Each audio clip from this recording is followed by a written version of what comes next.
Alright guys, it's time to talk about the 6th and final episode of Moon Knight, where we are going to get into all the crazy things that happen in this episode, including the introduction of a brand new superhero to the MCU. So first up, a rewatch of this episode really does help once you can tell what's coming and why it's so rapid fire.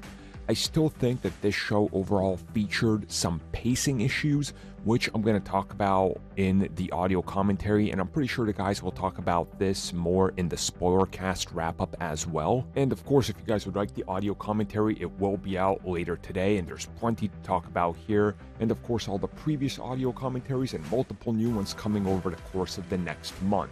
But now back to the episode. This one was pretty big in terms of the things going on and the big spectacle. If you wanted to see Amit versus Khonshu and they're in their giant god forms, well, you got that. And I do personally think that this battle was pretty epic and on a whole different grand scale compared to some of the other stuff we've seen in the MCU show so far, with a lot of implications of what happens next with these gods, and also plenty of gods left over to still be utilized.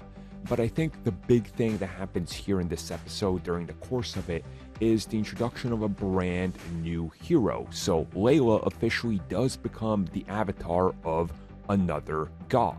And while we still do not have the confirmation, by all accounts it looks like she is going to be Scarlet Scarab here. So that's kind of cool that we're going in this direction, or maybe some sort of a, amalgamation of comics, the MCU as they typically do, and doing their own thing on the side, which I really did enjoy here. I thought it was handled well, and there's a great moment in the episode where she ends up saving some people, and specifically one girl, and the girl asks her, are you an Egyptian superhero? And she's like, yeah, I am. And I think that's really cool. A really nice way to establish, again, more heroes for everybody all over the planet in a very well-handled scene and an explanation and, paying tribute to the culture and what comes from that specific region, and having them sort of, be built into the narrative of what's going on in the entire country, but also their ancient beliefs and everything. It just really felt well handled here. It didn't feel forced. And I think that honestly really worked for the episode. And overall, I thought the action was great.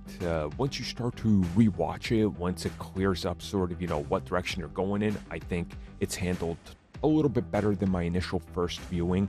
I will say that there is a couple things here that stuck out to me in the episode that really looked like they were trying to save up for this one, and that's specifically the budget, because a lot of the CG here looks way better than it did before. So I think they wanted to make sure that, the final battle didn't suffer, and they definitely pull it off. Overall, an introduction of a brand new hero to the Marvel ranks. Excited to see what they do with her and where she's going to show up next. Overall, I do think that this episode, despite some pacing issues, delivers the goods in what most people would want.